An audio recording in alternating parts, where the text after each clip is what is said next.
Red volunteer কি করছে জলপাইগুড়িতে? বহু ছাত্রছাত্রীদের এখন ভরসা বামপন্থী ছাত্র সংগঠন। বিনামূল্যে কি করছে বাম সদস্যরা? কেন এত ভিড়? নির্বাচনে রাজ্যে ফল শূন্য। এ রাজ্যে কোথাও কোনো আসন নেই বামের। তার সত্ত্বেও শিক্ষার ক্ষেত্রে বামের ওপরই ভরসা করছে নতুন প্রজন্মের ছাত্রছাত্রীরা। আর এতেই নতুন প্রজন্মের ওপর খানিক আশার আলো দেখছে বাম। সম্প্রতি কলেজে ভর্তির আবেদন অনলাইন প্রক্রিয়ার মাধ্যমে শুরু হয়েছে। ছাত্রছাত্রীদের এই প্রক্রিয়ায় সাহায্য করে এগিয়ে এসেছে ডান থেকে বামপন্থী সব রাজনৈতিক দলের ছাত্র সংগঠন। কিন্তু জলপাইগুড়িতে অন্যান্য সংগঠনের তুলনায় ভিড় দেখা গেল বাম সংগঠনের সহায়তা কেন্দ্রে।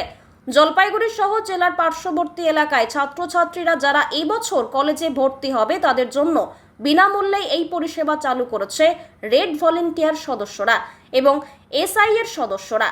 সেখানেই সদস্যরা সদা বসে রয়েছে ছাত্রছাত্রীদের যে কোনো সমস্যা সমাধানে পরিষেবা দেওয়ার জন্য। কলেজে ভর্তি হচ্ছে এসি কলেজে ফর্ম ফিল আপ করলে এখনও হচ্ছে আমাদের এখানে ফর্ম ফিল আপ। কোথায় করছো ফর্ম ফিল আপ? এসএফআই অফিসে। টাকা লাগছে না? না না, এখানে কোনো টাকা নিচ্ছে না, এখানে বিনামূল্যে সব কিছু আমাদের সাহায্য করা হচ্ছে। অন্যান্য যখন তো ফর্ম ফিল আপ করছে তোমরা না, এখানে কেন?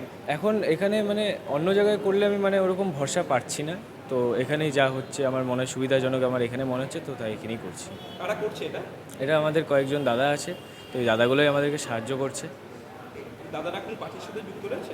না না কোনো রাজনৈতিক দলের সাথে এসএমআই সাথে? না, এসএফআইয়ের সাথে যুক্ত আছে, বাট অন্য কোনো রাজনীতির সাথে কোনো যুক্ত নেই। কেমন লাগছে এখানে এই ফর্ম এখানে এসে খুবই ভালো লাগছে আমার এখন। ফিল আপ করেছো? হ্যাঁ।